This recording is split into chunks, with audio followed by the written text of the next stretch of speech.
startups that try to enter the real estate space always come up with these great ideas, but they always seem to miss the mark, right? And I'm being honest with you. Like, if we've seen the iBuyers and all these little things, they don't think about the downsides of these things, and I always feel like they seem to stumble in the next couple of years.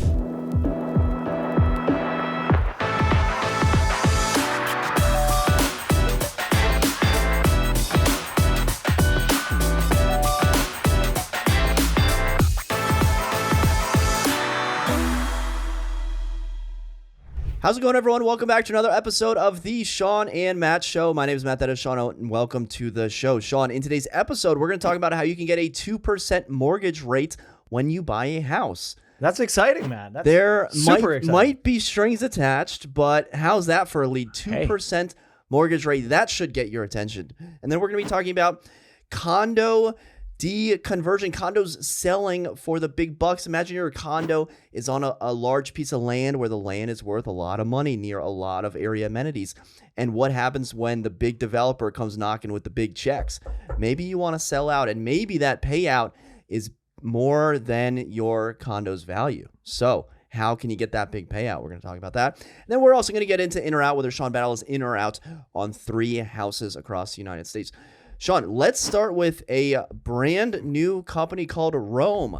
New York startup launches assumable mortgage platform. So this comes to us from Keith Raboy and Eric Wu and Tim Mayopolis. These names may sound familiar because they are all affiliated with Open Door. So what Rome is a platform that connects buyers and sellers with assumable mortgages. They don't service the loan. They don't sell the loan. They're the person that is behind closed doors, essentially making hundreds of calls, thousands of calls, however you want to picture it in your head, to different loan lenders and mortgage companies to see which of these mortgages would be open to, available to, and would accept assumable mortgages. And of course, assumable loans are an option for FHA and VA purchasers and sellers. And what's cool is if you're a VA seller, the person assuming that loan doesn't have to have, it can be a civilian, right? It doesn't have to be a military individual. I didn't realize that. Now, you do, if you are giving up, you do have to give up your VA eligibility. You have to transfer that.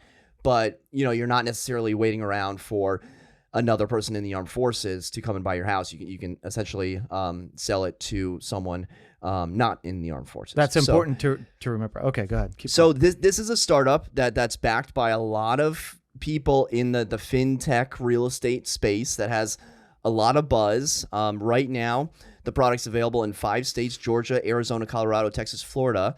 And, the CEO says it can help home buyers secure home loans as low as 2% through their process. Shawn, so, each week we talk about affordability. I just read an article that said mortgage applications had hit their lowest point since 1996, I believe.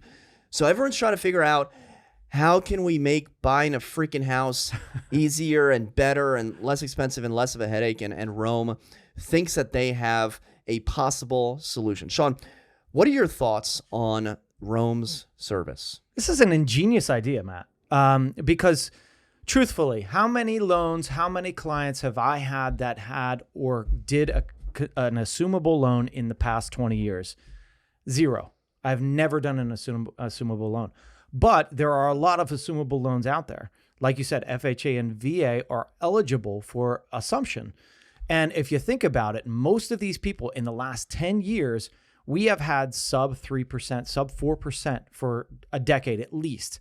So I bought in 2005. That was like the last of the 6%ers, right? And then they started going down. So you would think 2008-9 timeframe, they started going sub 4. And so everybody from 2008 until 2021 were sub 4%. Now we're at 7%. So now we have to look, all right, where is that segment of the population that has assumable loans? Well, the easy way to do that, and the number one way to do, is just search by FHA and VA loans. because you can find that stuff out. It's usually in the public record or somewhere in there that'll say what type of loan it is. So ingenious idea for this company to come up with, to say, all right, well, we can have a search function. On top of that, what they have done is you can now actually search the homes that have the these assumable loans.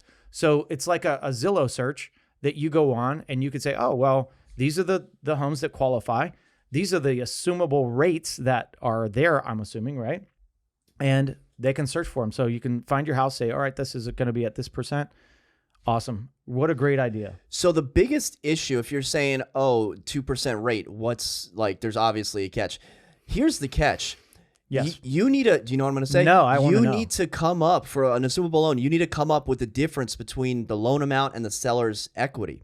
So if the seller has $300,000 worth of equity, your down payment's $300,000. However, on Rome's site, withrome.com, you can search by maximum down payment, and there are properties, Shawn, right now in Atlanta, Georgia, that are pretty nice, where the down payment is only about $40,000. So, you said you had clients back in 2008, 2010, 2012, all sub 4 and whatnot. That's probably not going to be the end user of something like this. Honestly, this is going to be someone that probably purchased in the past couple of years that maybe doesn't have the tremendous amount of equity built up that maybe someone has had, with a lifetime of home ownership. But, if you're telling me you're a seller and you bought into a house and it's just not working out, and there's a way that your buyer can now purchase your home with a 2% rate, a 3% rate, a 4.5% rate, and there's not really a huge downside, that's gotta be a huge interest if you're that seller. This is the smartest thing to come up, in my opinion. Everybody, all these lenders are pushing, 1% down payment.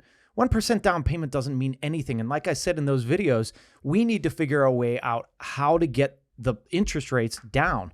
This is the way to do it. Now, it's going to be a limited amount of places. I mean, the majority, in my opinion, I think, the majority that I do anyways, are conventional financing. And typically those conventional financing are not assumable. So the stats are 2/3 of loans are conventional, which are Freddie and Fannie backed, which means they are not assumable. But that also means that 1/3 are FHA or VA government backed loans, which are assumable. Yeah. So you can call this a niche product, which it is. But if we're also capturing 1/3 of the entire real estate market, I wouldn't really call that a niche product. Like, how many millions of transactions are there in the United States every single year? And now, if you capture, or if your target market is 1/3 of every house that sells in the United States, maybe that's worth looking into. Yeah, super smart idea. Now, here's a question for you. I have not done assumable loans, so I don't know much about this, but are these owner-occupied loans? Do they have to be owner-occupied, or could an investor also buy an assumable? Maybe you don't know the answer to that, but that's a good question, right? So, can you buy FHA if you're going to rent it out? I guess not. Yeah, you maybe not. I mean, you could buy an FHA and then move out of it after a couple of years and then rent it out, right? Is there anything wrong with that? Yeah, I don't know. That's a good question. But regardless, if you're purchasing for your primary residence, and you can do it at this rate. Now, here's a question for you, Matt. How is this company making money?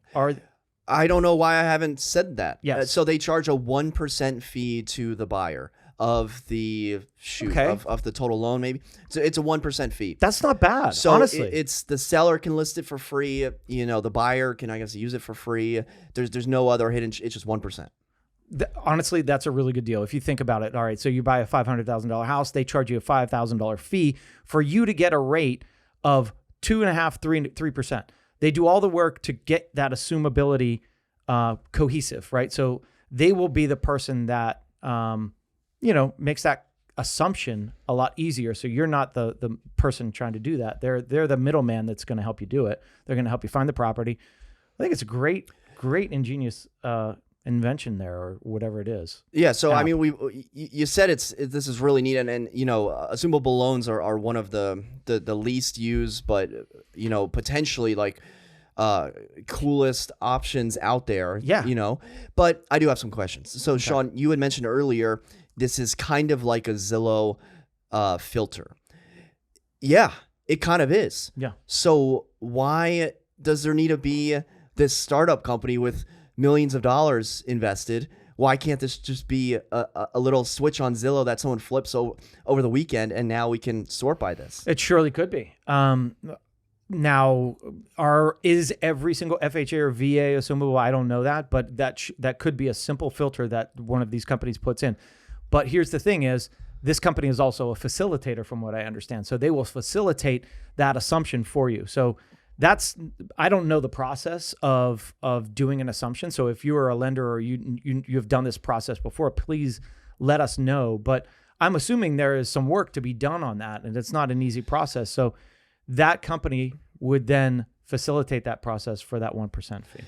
I think that's the issue, is that it's not just an easy process that we all think that getting a mortgage is. If you're doing an assumption, it takes longer. There's more hoops to jump through.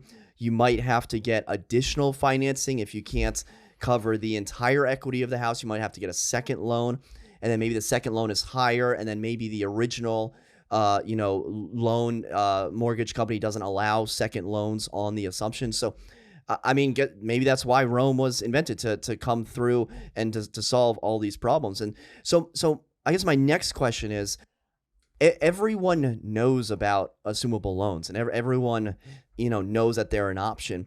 Is this just polishing a fax machine?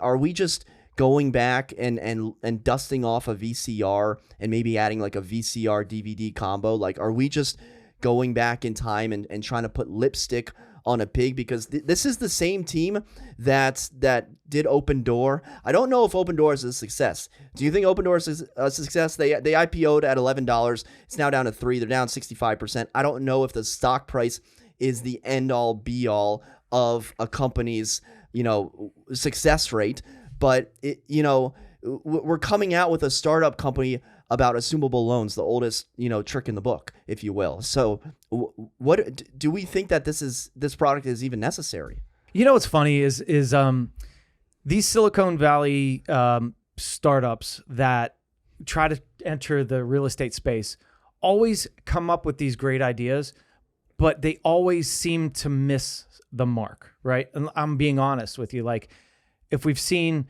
the iBuyers and all these little things, they don't think about the downsides of these things, and I always feel like they seem to stumble in the next couple of years. So one problem with this would be, how many are actually assumable? How many buyers are actually qualified to assume and pay the difference?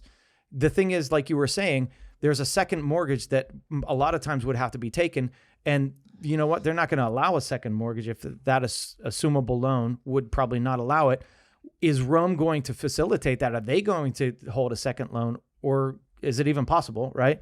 So that then a third of these are assumable, let's say, and now a lot of those, the equity is too high. So the buyer that's buying them either has to come up with a huge down payment, or it's not able to be done. So that then disqualifies a lot of these buyers to be able to do it. So you got to have a lot of cash in hand, or cash out refinance or a home equity line of credit or something to put on to this loan.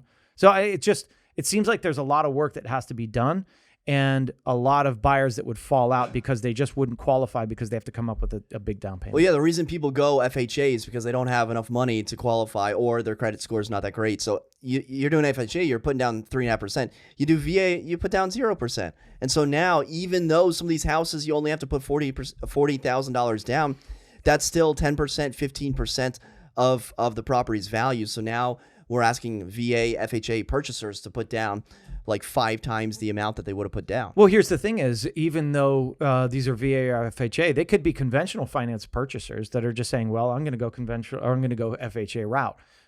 Just because you're a conventional finance, a top tier purchaser doesn't mean that you can't switch sides and go FHA and purchase that. So you should still qualify. Now it's just, do you have the down payment? Do you have the money to make up the difference? Because you have to think, all right, $500,000 property. It's worth $500,000 right now.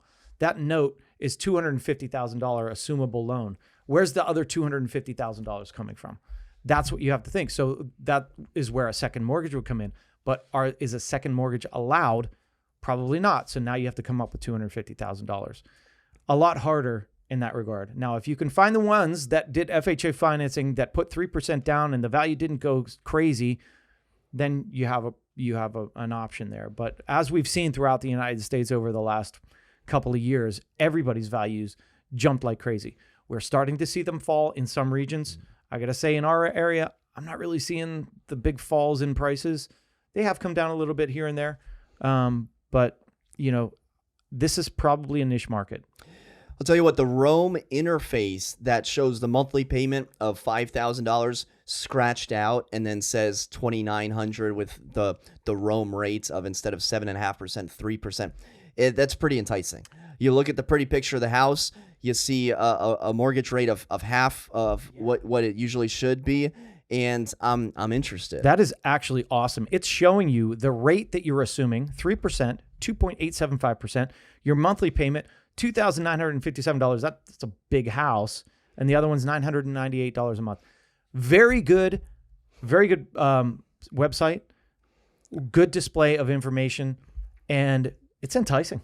Let us know what you think about Rome in the comment section below. If you think this will catch on, or if you think this is just guys, I think this is pretty clever, polishing a fax machine. Super. Yeah, you like that? polishing a fax machine. All right, let's move on to our next topic. This comes to us in Alexandria. Huntington Club pauses development plans after years of groundwork. This article came out from FFX Now back in April, but it's been a topic of conversation both in the Echo Title Facebook group and among some realtors that I have conversations with. And essentially, think of a garden-style community near an up-and-coming metro station that has developments popping up around. And Huntington Club owns a couple parcels of land, think acres of land, near a popular metro station.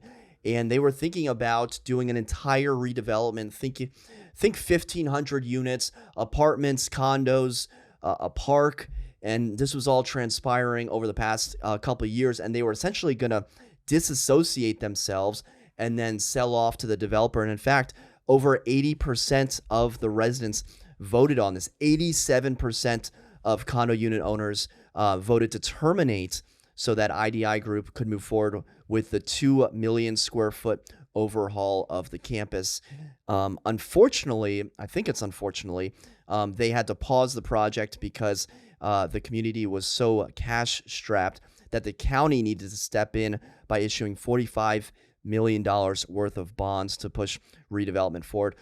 Long story short, they've paused the development, but the question remains is that this plot of land is an incredible value to whichever developer wants to put their neck out and spend the billions of dollars or hundreds of millions to redevelop it. So my question to you, Shawn, is if you're owning a condo, or if you're looking to buy into a condo, and maybe here's the question, if you're looking to buy into a condo where you think there could be a developer payout in the not so distant future, how do you manage a situation like this? How do you manage not only the condo association, the rules, the bylaws, and then the potential weighing the pros and cons of a payout down the line? This is a tough one.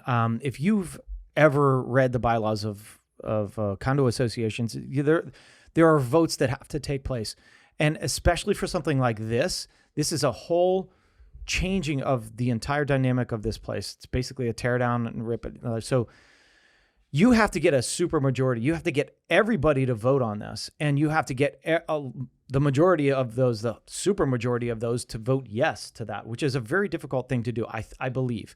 And the funny thing is, I was talking about this to some condo board members in one of the condos here in Arlington, not about this specific thing, but about putting in a rental cap. This is another thing that condo boards think, oh, it's so smart to do. Not necessarily. Putting a rental cap in my opinion, isn't the right thing to do. And not only that, you have to get a super majority. You have to get all those people to vote, actually put the vote. Do you know how hard it is to get 400 people to actually vote on that thing and then vote in favor of it? It's hard. And so that's what they had to do to begin with. Now, the one thing about Huntington Club is it's been years since I've been down there, but I think from the last time I showed it, which had to be a decade ago at least, I remember the condo fees at that time being pretty significant. All right. And so now what these condos, they were originally built in the 60s. They were built as apartments in the 60s. They converted to condo maybe 8 years later or something like that. So they've been condos for a long time. But what happens with condos over that long period of time is you start seeing these incremental increases in your condo fees. And so what happens in that regard is they're older buildings. Now the values start coming down. So they're probably looking at, a $200,000 value with a condo fee of like $1,200, right? And so people can't afford the big high condo fees. So all of the people in there are like, all right, well, my value is horrible and my condo fee is astronomical. It makes sense for us to try to sell and let's make some money because my property is only worth $200, but the builder's going to buy it out and it's worth $350, or I'm going to get a payout of $350 or something like that, right? Then it makes sense. So the numbers have to make sense, and it's not going to always make sense with a lot of these places because maybe they don't have the high condo fee, maybe they don't have that spread. But this particular plot, I believe, is around 19 acres. 19 acres. 19 acres next to a metro stop in the DC metro area is worth a ton of money. And so that is very enticing. Go ahead. The sales in the community are atrocious. If you look at the sales history, they are an abomination. I mean, we're talking mid $100,000, like $149,000 for like a 1-bedroom.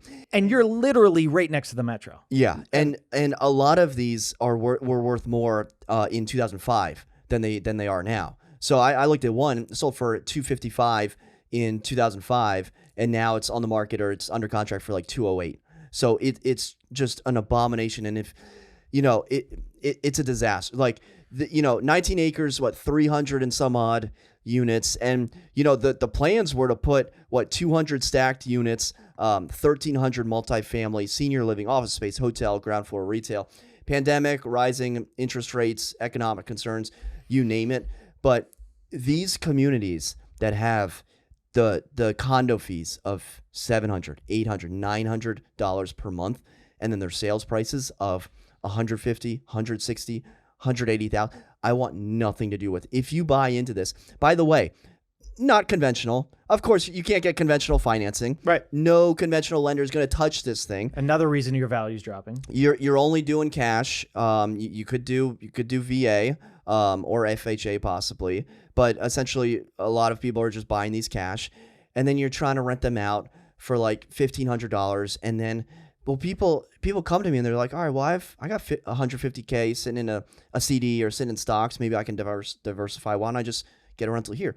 Okay, well, then you're dealing with $1,500 a month renter problems. Like you don't just put the money into being a landlord and then just go about your life. No, issues come up at this price point when you're renting out to people, at the $1,500 mark per month, and it's a hassle, right? It's the hassle factor of this type of investment is scary. It's basically like gambling. So, if I bought in this community a while ago and if I'm holding out hope, I'm probably still holding out hope. I'd probably be eating a couple $100 a month if that's what I have to do. But if I am looking to purchase and looking to make money, and not looking to launder money, right? If I'm actually looking for a wise investment, I am steering clear of any sort of spec development plans like this.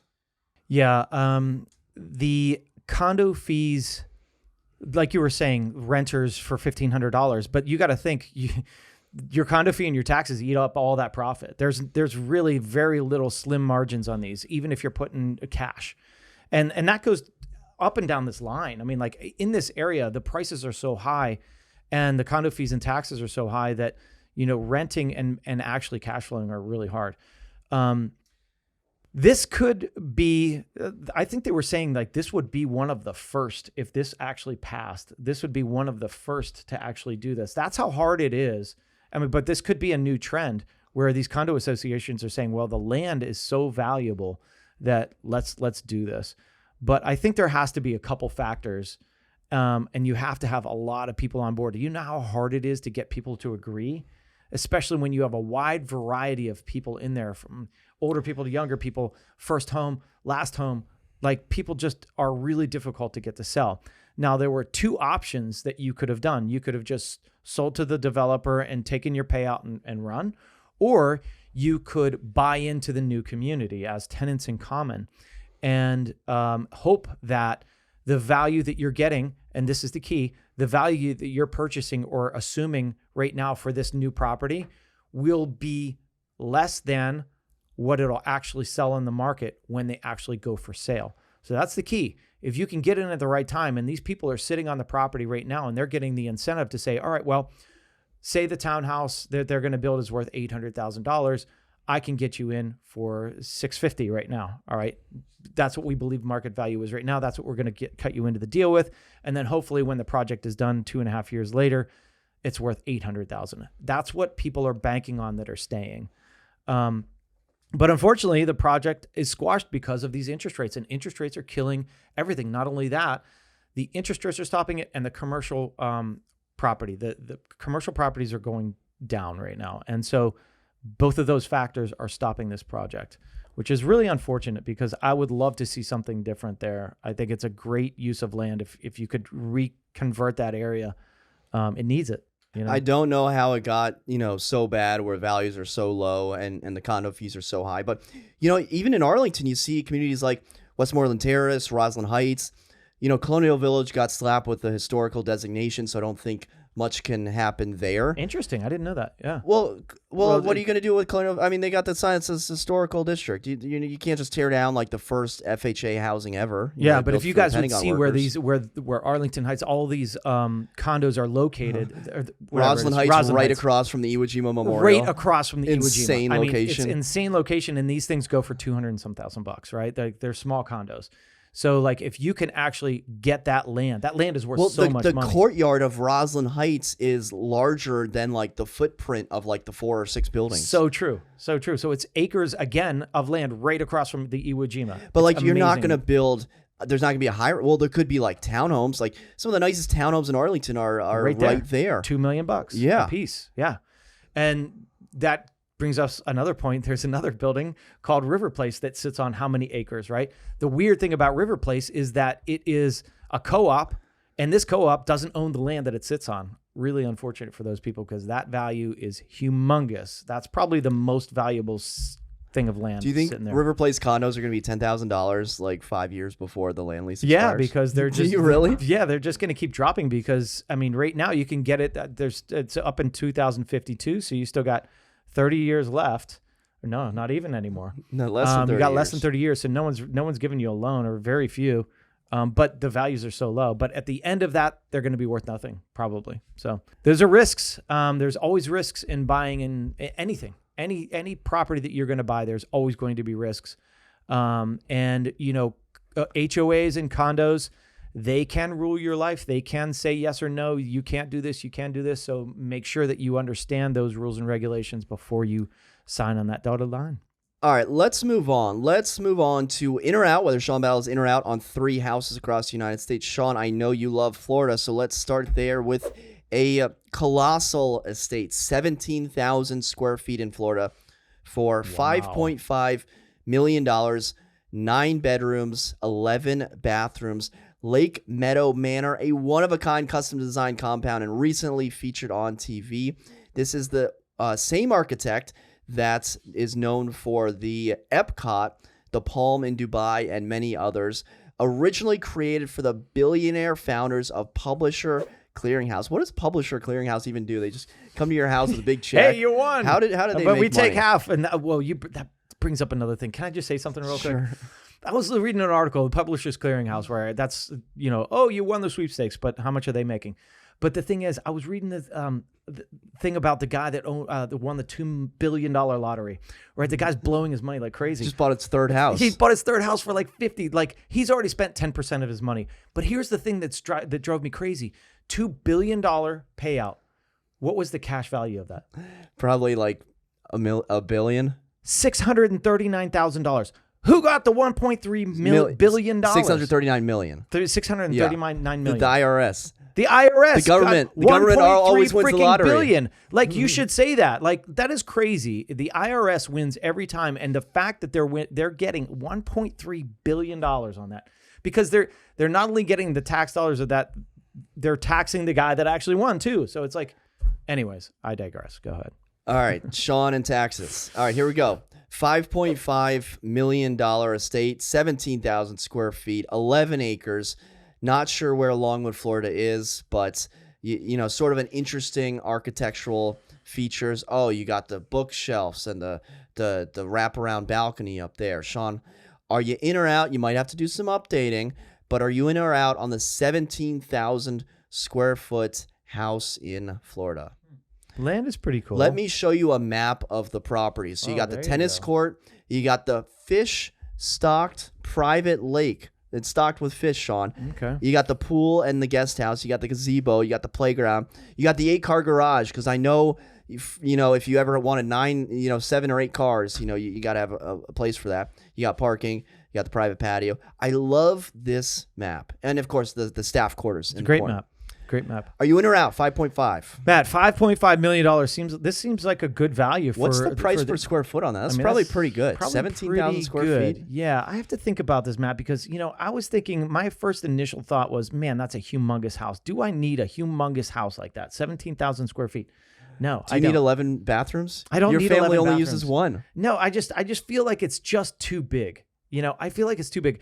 Could it be a good value? Yeah, maybe. But if I'm spending $5.5 million down in Florida, I'm buying oceanfront, man. I am on the water somewhere. I feel like this is a very cool spot. But if you're in the middle of Florida, tell me where that is, because I don't want to be in the center of Florida. I don't care what you're selling me there. I want to be on the coast. I want to be at the beach. I want to be near the water. And so for me, it's a cool plot. It's a big house. Too big for me. I don't need all that stuff. I just need ocean. I need fresh air. I want to be right there. Survey says Longwood, Florida, in the exact middle of the state. No thanks, man. Right above Orlando. You're gonna be wiping the sweat and mosquitoes off your face constantly in that place. I was so in on this until I found out it was in Orlando. Yeah. I don't know what it is about Orlando, but I'm not interested in anything having to do with Orlando. It's swampland. I don't understand the draw. People love Disney, and there's so many developments and Disney Airbnbs, and I'm the Disney realtor and all this other stuff, and I'm like, I'm an adult. Like, I don't get excited about Disney. The only thing that allures me about Florida is the winter weather and the beaches. I don't want to live. I mean, Florida is hot, and it's hot enough here. You go to Florida, it's like really hot, and it's really muggy, and there's bugs, and there's snakes, and there's alligators, and there's everything. So if I'm living down there, I'm living on the coast. I want fresh air. I want that breeze. I want beautiful white sand, and I want, nice little waves. I don't want a center of Florida property. Well, I'll tell you I'm what. out. You're out. The map of the property almost sold me on it, but when I looked at a real map of where Longwood, Florida was, I'm out. All right, let's move on to our next property, Shawn. This comes to us from Yorktown Boulevard. So, 5,600 Yorktown Boulevard. I believe you sent me this. A one-of-a-kind Frank Lloyd Wright-inspired mid-century modern home in North Arlington. Incredible lines, soaring windows, and a flowing open space to find this gorgeous, expanded, and updated property nestled on 0.3-acre private oasis with extensive hardscape and mature landscaping. So, 4 beds, 3.5 bathrooms, almost 3,000 square feet, Shawn. Are you in or out on the Frank Lloyd Wright-inspired house in our own backyard of Arlington, Virginia? Yeah, what's the price, Matt? So the price is 1.35. 1.35. I mean, I love the Frank Lloyd Wright mid-century modern style. To find one in our own backyard, I think at $1.3 million. What street is that on again? Yorktown Boulevard. Yeah, okay, so it's a busier road, right? So but it's cool. I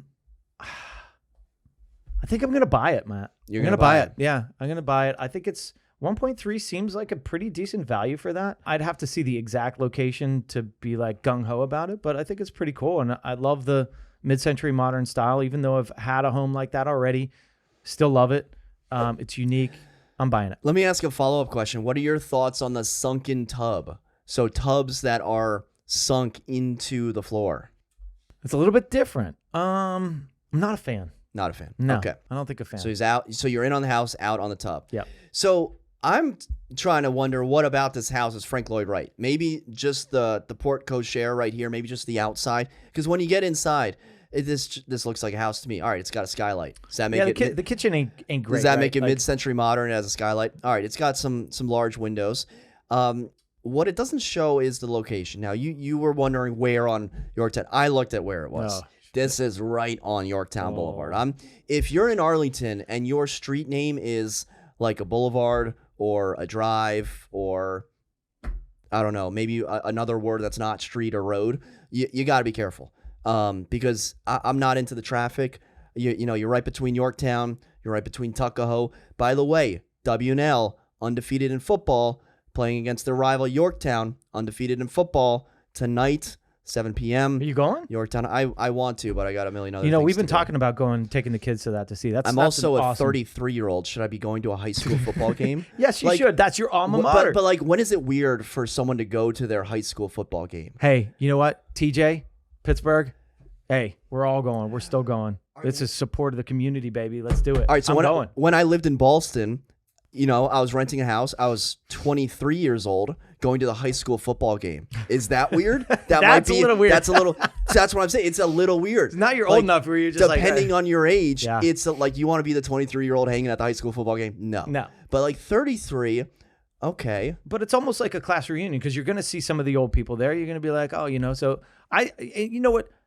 It's a great pastime. Like high school football is the game, right? And like in Pittsburgh, there were helicopters that would land on your field to do a coverage of your game for that night. You would be like the game of the week, right? Wow. And it was cool. So like it was a big thing, and I love it. And I want my kids to live it, and understand it and be excited to go to those games when they're of age. And we always did. Like when we were younger, that was the thing, man. We all go to those games, and we grew up going to the games. And I think it's a special thing for the community. And I do definitely want to go to it, but I got kid duty tonight, so I don't know that I'll be doing it.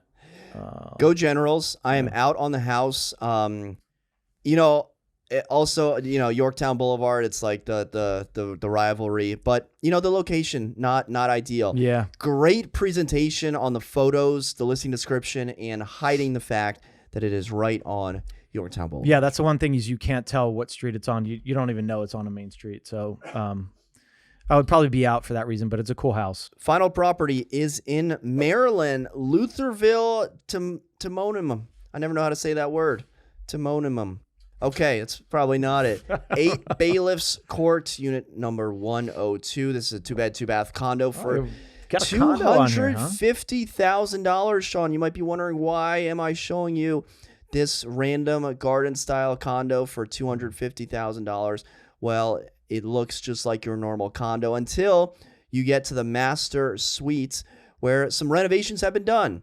So once we get there, we see that the bedroom and bathroom has been opened up, and the bathroom has been renovated with a soaking sauna tub and what looks like 2 showers. You have the shower head above the tub, and then you have a second shower head, open toilet, open sink, and then you also have a mirror above the tub, and then you have a mirror above the shower. So this is someone who wanted their business on display and went all out on fully renovating in this faux sauna-like all black fixture, weird wood paneling motif on their $250,000 condo. So Shawn, are you in or out on this condo, and how much value do you think this bathroom renovation My added? God, like they just spent this whole value of the property in their bathroom. That's ridiculous. That's a lot of money that they threw into that.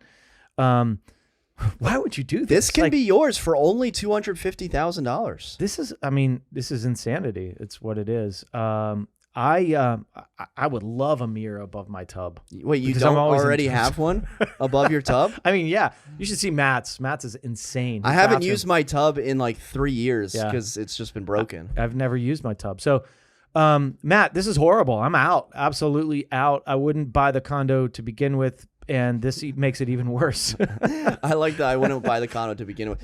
You know what? Props to this seller. If they did this renovation out of love and maybe out of lust, I think a lot of lusting was happening in this bathroom. That's the good word. And they enjoyed it, and they got their $50,000 worth of value from this. Then who cares about resale, right? That's right. Live your life the way you're going to live it, and then when it's time for you to move on and to sell the property, then the next buyer can enjoy it. Just remember, when you do renovations personally, like a personal choice, that personal choice is just you, and it's not going to sell well. So this one is not going to sell well. I'm out.